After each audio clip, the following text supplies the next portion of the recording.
नमस्ते दोस्तों। आज के वीडियो में स्विंग ट्रेड के लिए हमारा स्टॉक है आरएससी स्टॉक की एंट्री क्या रहेगी, स्टॉप लॉस क्या रहेगा, साथ ही इसका टारगेट हम कितने पे रखने वाले हैं और ट्रेंड हमारे फेवर में है या नहीं, ये सब जानेंगे हम इस वीडियो में। तो अब आपका ये भी एक सवाल हो सकता है कि ये स्विंग ट्रेड क्या होता है। हालांकि आप में से काफ़ी लोगों को ये मालूम भी होगा, और जिन्हें जानकारी नहीं है स्विंग ट्रेड क्या होता है तो उनके लिए मैं समझा देता हूँ। स्विंग ट्रेड एक ट्रेडिंग स्टाइल है। कोई भी ट्रेड जिसका एग्जीक्यूशन डेली टाइम फ्रेम के चार्ट पे प्लान किया जाता है। बोले तो किसी ट्रेड की एंट्री और स्टॉप लॉस अगर डेली चार्ट को देखते हुए प्लान कर रहे हैं तो वो स्विंग ट्रेड स्टाइल में आता है। स्विंग ट्रेड मोस्टली कुछ दिनों या कुछ सप्ताह के लिए होता है। तो अब हम चलते हैं चार्ट पे। आज के वीडियो का स्विंग ट्रेड आरएससी ट्रेड को प्लान करते हैं। तो अब आपके सामने जो चार्ट है वो है आरएससी का चार्ट, और ये मंथली टाइम फ्रेम है। और हम आरएससी के स्टॉक पे एक स्विंग ट्रेड को प्लान करेंगे। स्विंग ट्रेड को हम एमआईटी ट्रेड भी बोलते हैं। एमआईटी ट्रेड के अंदर हम मंथली पे एक डिमांड जोन को प्लॉट करते हैं जो हमारे लोकेशन का काम करता है। बोले तो एक सपोर्ट डिमांड जोन का काम करता है। और फिर वीकली टाइम फ्रेम पे जाने के बाद में हम ट्रेंड को देखते हैं, ट्रेंड हमारे फेवर में है या नहीं।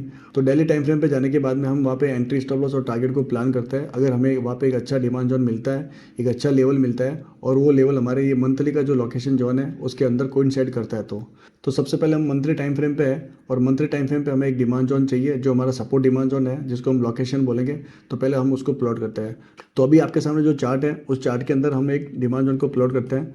तो मैं इस डिमांड जोन को प्लॉट कर लेता हूँ। तो मैंने यहाँ पे एक डिमांड जोन को प्लॉट किया है, और इस डिमांड जोन की फॉर्मेशन कंप्लीट होती है 3 कैंडल से। ये जो रेड कैंडल है हम इसको लेगिन कैंडल बोलेंगे, और बीच में जो कैंडल है जिसकी विक बड़ी है, बॉडी पार्ट छोटा है, हम इसके बेस कैंडल बोलेंगे। और ये जो लास्ट कैंडल ग्रीन वाली है हम इसको लेग आउट कैंडल बोलेंगे। तो यहाँ पे 3 कैंडल को मिलाने के बाद में यहाँ पे एक डिमांड जोन का पैटर्न कंप्लीट होता है, और उसी डिमांड जोन को हमने यहाँ पे प्लॉट किया है। तो इस डिमांड जोन के अंदर ये रेड वाली ये लेगिन कैंडल हो गई, और ये जो बीच में जो कैंडल है वो हमारी बेस कैंडल हो गई, और इसके बाद में जो दूसरी कैंडल है ये हमारी लेग आउट कैंडल हो गई। तो इस टाइप के पैटर्न को हम बोलते हैं ड्रॉप बेस रैली। तो ये ड्रॉप बेस रैली का पैटर्न है। इस डिमांड जोन की ये जो ग्रीन कैंडल है इसकी ये क्लोज थोड़ा इस रेड कैंडल के जो विक है इस विक के अंदर की साइड में क्लोज हो रखी है। अगर इसकी क्लोजिंग थोड़ा इस रेड कैंडल के विक के ऊपर जाके क्लोज होती तो ये जोन और भी पावरफुल हो सकता था। हालांकि हम यहाँ पे एक लोकेशन जोन प्लॉट कर रहे हैं, बोले तो एक सपोर्ट जोन प्लॉट कर रहे हैं, तो उसमें ऐसा डिमांड जोन भी चलेगा। तो हमने मंथली पे यहाँ पे एक लोकेशन को प्लॉट कर दिया है। तो अब हम आ जाते हैं वीकली टाइम फ्रेम पे। तो अब हम आ चुके हैं वीकली चार्ट पे, और वीकली चार्ट पे हम ट्रेंड को चेक करेंगे, ट्रेंड हमारे फेवर में है या नहीं। और आपको एक बात बता देता हूँ, ये जो बॉक्स आपको जो दिख रहा है ग्रीन कलर का, ये वही बॉक्स है जो हमने मंथली चार्ट पे डिमांड जोन को प्लॉट किया था। तो एक बार मैं वापस पीछे लेके आपको मैं बता देता हूँ मंथली टाइम पे जाके। तो ये मंथली का चार्ट है, और यहाँ पे हमने ये डिमांड जोन को प्लॉट किया था इस बॉक्स के अंदर। यही बॉक्स आपको वीकली टाइम फ्रेम पे यहाँ पे जो दिख रहा है ये वही बॉक्स है। तो मंथली टाइम फ्रेम के ऊपर जो मंथली चार्ट पे मैंने जो डिमांड जोन को प्लॉट किया था बॉक्स को, ये आप छोटे टाइम फ्रेम पे जैसे जाएंगे, जैसे वीकली पे गए और वीकली के बाद में अगर डेली टाइम फ्रेम पे भी जाते हो या छोटे टाइम फ्रेम पे जैसे जाते हो, तो ये बॉक्स आपको प्लॉट किया हुआ आपको हर टाइम फ्रेम पे शो करेगा। तो अब हम ट्रेंड को चेक कर लेते हैं। तो यहाँ पे ट्रेंड को चेक करने के लिए करंट कैंडल से पीछे की तरफ जाके आपको 7 कैंडल को काउंट करना है। तो जैसे मैं यहाँ पे 1 2 3 4 5 6 7, तो ये 7 कैंडल है। तो इस 7 कैंडल पे मैं यहाँ पे एक वर्टिकल लाइन प्लॉट करूँगा। ये मैंने इस 7 कैंडल पे एक वर्टिकल लाइन को प्लॉट किया। तो इस चार्ट पे जो ग्रीन कलर की जो लाइन है ये हम यूज़ करते हैं ट्रेंड को देखने के लिए, और ये 50 एसएम है। तो इस वर्टिकल लाइन से जहाँ पे भी ये 50 एसएम में क्रॉस हो रही है उस पॉइंट पे एक हॉरिजॉन्टल लाइन को प्लॉट करेंगे। तो मैंने इस पॉइंट पे हॉरिजॉन्टल लाइन को प्लॉट किया जहाँ पे ये ग्रीन कलर की लाइन वर्टिकल लाइन से क्रॉस हो रही थी। तो अब आप देख पा रहे हो एक क्लॉक की तरह, जैसे एक वीडियो में भी मैंने बता रखा, वापस आपको मैं दोबारा समझा देता हूँ। आप इसको एक क्लॉक की तरह समझिए। जैसे ये क्लॉक है, जैसे इस क्लॉक के अंदर क्या होता है, ये 12th, ये 3 हो गया, यहाँ पे ये 6 हो गया, और ये हो गया 9। तो ये क्लॉक की तरह हो गई। तो 12 से 3 के बीच में अगर आपकी 50 एसएम आती है, जैसे अभी जो ये 50 एसएम जो जा रही है वो 12 से 3 के रेंज के बीच में आ रही है। जो ये वर्टिकल लाइन है, ये वाली जो लाइन है और ये वाली जो लाइन है, ये वर्टिकल लाइन जो 12 को होकर निकल रही है, और ये हॉरिजॉन्टल लाइन जो 3 को होकर निकल रही है। तो 12 से 3 के बीच में ये जो रेंज है, इस रेंज के बीच में अगर 50 एसएम आती है, चाहे वो इस तरीके से आ रही हो, चाहे वो इस तरीके से आ रही हो, चाहे वो किसी तरीके से आ रही हो, तो 12 से 3 के बीच में अगर लाइन आ रही है तो वो आपका अप ट्रेंड हुआ, और 3 से 6 के बीच में अगर लाइन आ रही है तो वो आपका डाउन ट्रेंड हुआ। जब भी 12 और 3 के बीच में अगर आपको 50 एसएम यहाँ पे मिलती है तो आपको ग्रीन कलर में मिलेगी। 3 और 6 के बीच में जब भी आपको 50 एसएम देखने को मिलेगी तो ऑलमोस्ट उस समय वो रेड कलर में ही होगा, क्योंकि वो डाउन की तरफ आ रहा होगा, तो उस समय वो कलर टोन उसकी रेड हो जाएगी। और अभी भी अगर आपको समझ में नहीं आया, अगर आपको थोड़ा बहुत भी डाउट है ट्रेंड को कैसे देखना है, ये अगर आपको क्लियर नहीं हुआ, तो हमने इसके ऊपर पूरा वीडियो बना रखा है। तो उस वीडियो का लिंक मैं आपको डिस्क्रिप्शन बॉक्स में दे देता हूँ, आप उस वीडियो को आराम से देखिए, उसमें आपको क्लियर हो जाएगा ट्रेंड को कैसे देखना है। तो फिलहाल इस स्टॉक का ट्रेंड अप है और ट्रेंड हमारे फेवर में है। तो शुरुआत में आपको ट्रेंड को देखने के लिए यहाँ पे आपको हॉरिजॉन्टल लाइन और वर्टिकल लाइन का सहारा लेना पड़ सकता है, लेकिन जब आप रेगुलर देखने लग जाते हो तब आपको हॉरिजॉन्टल लाइन और वर्टिकल लाइन की जरूरत नहीं पड़ती है। आप आइडिया लगा सकते हो, जैसे ये अगर 50 SMA ऊपर की तरफ जा रही है तो आप आइडिया लगा सकते हो इसका ट्रेंड अप ही होगा, क्योंकि अगर ये 7 कैंडल को काउंट भी करे तो यहाँ तक आती है, और यहाँ पे एक अगर वर्टिकल लाइन भी अगर सीधा प्लॉट करता है और फिर यहाँ पे एक हॉरिजॉन्टल लाइन, तो हमें खुद को पता है कि यहाँ पे ये 12 से 3 जो क्लॉक है उस क्लॉक के अंदर की तरफ ऊपर की तरफ ही आ रही है। तो मोस्टली आप समझ सकते हो कि यहाँ पे ये अप ट्रेंड है। तो अगर ये डाउन ट्रेंड की तरफ होगा तब ये थोड़ा यहाँ पे झुका हुआ आपको मिलेगा। तो मैंने यहाँ पे ये वर्टिकल लाइन और हॉरिजॉन्टल लाइन को प्लॉट करके इसलिए बताया ताकि आपको थोड़ा समझने में आसान हो ट्रेंड को कैसे देखना है। हालांकि ट्रेंड को देखने के लिए पूरा इसका वीडियो बना रखा है। तो अभी तक हमने मंथली चार्ट पे एक डिमांड जोन को प्लॉट किया और वीकली चार्ट पे आने के बाद में हमने ट्रेंड को देखा। तो ट्रेंड जो है वो हमारा अप ट्रेंड ही है। तो अब हम चलते हैं डेली के टाइम फ्रेम पे। तो अब आपके सामने है डेली का चार्ट। तो ये RSI का डेली का चार्ट है और डेली के चार्ट के ऊपर ये जो बॉक्स दिख रहा है ये वही मंथली का डिमांड जोन है जो हमने मंथली चार्ट पे प्लॉट किया था, और वीकली पे भी हमें शो कर रहा था, और यहाँ पे हमें डेली चार्ट पे भी हमें ये शो कर रहा है। तो जैसे छोटे छोटे टाइम फ्रेम पे जाएंगे, मंथली से जितने भी छोटे टाइम फ्रेम पे जाएंगे, तो ये जो मंथली का डिमांड जोन हमने प्लॉट किया था वो हर टाइम फ्रेम पे हमें शो होता रहेगा। तो फिलहाल हमें डेली के चार्ट पे एक डिमांड जोन को प्लॉट करना है, और डिमांड जोन हमें ऐसी जगह पे मिल जाए या तो इस मंथली के डिमांड जोन के अंदर हो या मंथली के डिमांड जोन के बिल्कुल नज़दीक में हो। तो मुझे डेली के चार्ट पे एक बहुत ही प्यारा डिमांड जोन बना हुआ दिख रहा है जिसको मैं प्लॉट कर लेता हूँ। तो सबसे पहले मैं इसको प्लॉट कर लेता हूँ।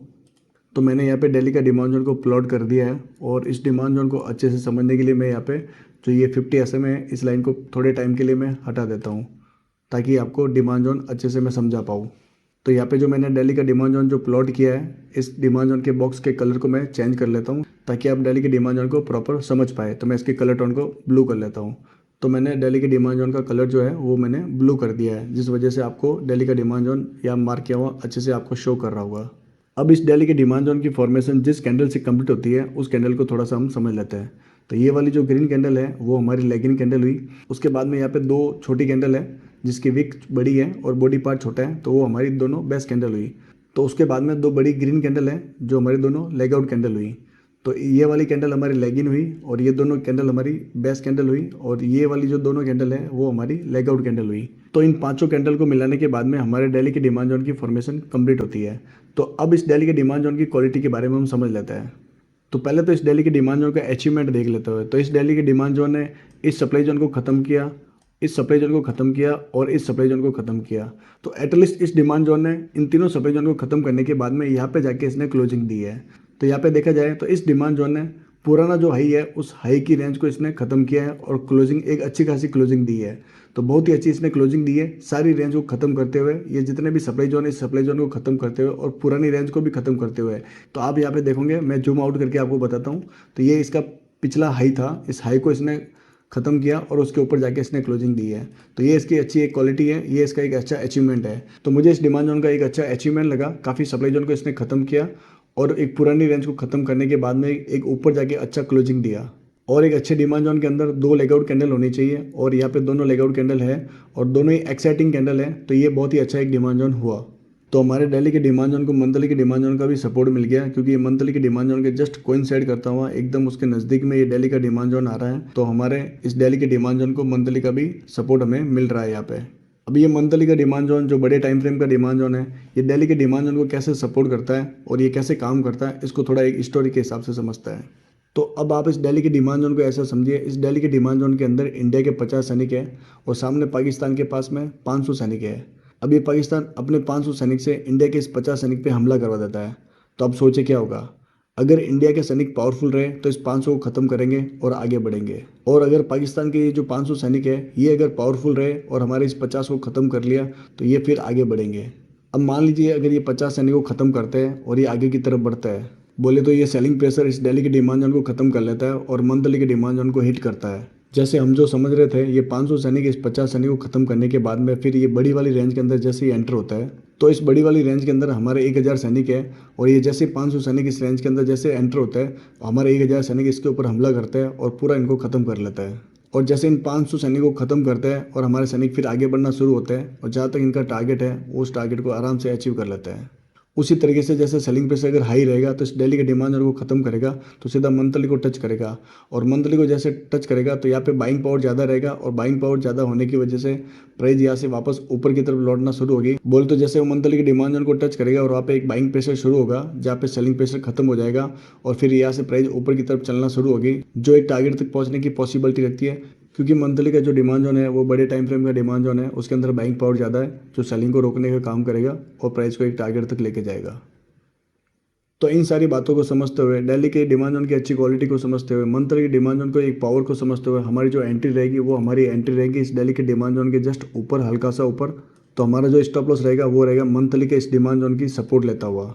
तो अगर हमारे इस डेली के डिमांड जोन के अंदर जो 50 सैनिक है इसके ऊपर अगर हमला होता है तो हमारे जो ये मंथली के डिमांड जोन के अंदर जो 1000 सैनिक है उसकी सपोर्ट भी हम लेके चल रहे हैं, ताकि युद्ध जीतने के चांस हमारे यहाँ पे ज़्यादा हो, क्योंकि हमारे इस 50 सैनिक के पीछे 1000 सैनिक और है। इसी तरीके से यहाँ पे सेलिंग प्रेशर जैसे ये डाउन आता है और डेली के डिमांड जोन के अंदर हिट करता है तो यहाँ पे जो बायर है पहले वो फाइट करेंगे, और ये बायर अगर खत्म हो जाता है तो जैसे प्राइस डाउन जाती है, बोले तो सेलिंग प्रेशर थोड़ा डाउन जाता है और मंथली के डिमांड जोन को हिट करता है, तो फिर ये मंथली के डिमांड जोन के जो बायर है वो इस सेलिंग प्रेशर को खत्म करेंगे और फिर ऊपर प्राइस को ले जाते हुए एक टारगेट को अचीव करेंगे। तो अब हमारा इसमें टारगेट क्या रहेगा, तो टारगेट के लिए हम जाते हैं वीकली टाइम फ्रेम पे, और वीकली टाइम फ्रेम पे आने के बाद में हम यहाँ पे देखते हैं यहाँ पे अगर कोई सप्लाई जोन है तो सप्लाई जोन तक हमारा टारगेट लेके चल सकते हैं। तो फिलहाल यहाँ पे कोई सप्लाई जोन हमें दिख नहीं रहा है तो हम वापस डेली के चार्ट पे आ जाते हैं।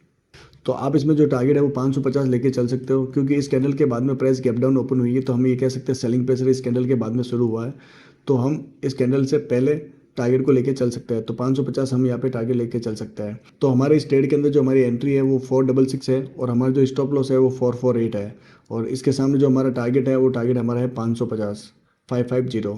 तो यहाँ पे अगर जो देखा जाए आपका जो स्टॉप लॉस है वो है 17 का, और आपका जो यहाँ पे टारगेट है वो है 84 का। तो यहाँ पे जो आपका रिस्क रिवॉर्ड रेशियो है 4:1 है। 4:1 का मतलब हो गया अगर आपको स्टॉप लॉस हुआ तो 100 रुपये का, और अगर आपको प्रॉफिट मिला तो वो हुआ 400 रुपये का। तो ये रिस्क रिवॉर्ड रेशियो रहता है। तो इस ट्रेड के अंदर जो 4:1 का जो रेशियो है ये बहुत ही अच्छा एक रेशियो है, और बहुत ही अच्छा इसके अंदर एक टारगेट है। तो ये था आरएससी के अंदर ट्रेड सेटअप। अब इस ट्रेड सेटअप को एक बार पूरी समरी के साथ में हम जल्दी से वापस एक बार इसको रिकैप कर लेते हैं।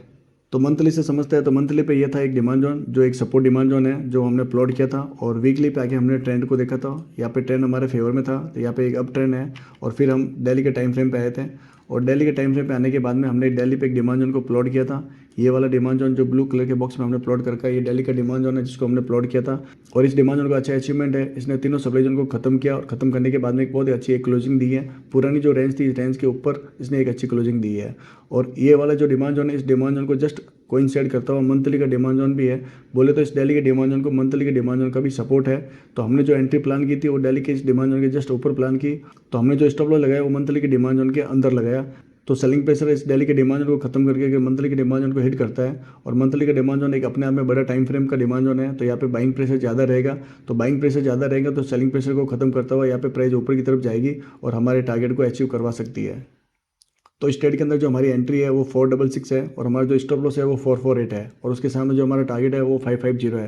तो यहाँ पे जो स्टॉप लॉस है वो 17 पॉइंट है, और यहाँ पे जो टारगेट मुझे मिल रहा है वो 84 पॉइंट है। तो इसमें मेरा जो रिस्क रिवॉर्ड रेशियो है 4:1 है। तो ये बहुत ही अच्छा एक ट्रेड सेटअप है। तो ये था आरएससी के अंदर अच्छी क्वालिटी का ट्रेड सेटअप जिसके अंदर आपको एक अच्छा टारगेट मिलने की पॉसिबिलिटी भी है। तो दोस्तों ये वीडियो अगर आपको अच्छा लगा हो तो लाइक कीजिए, और ऐसे वीडियो अगर आप आगे भी देखना चाहते हो तो हमें कमेंट बॉक्स में जरूर बताइए, हम इसी टाइप के वीडियो बनाने की पूरी कोशिश करेंगे। तो इस वीडियो में इतना ही। Thank you so much.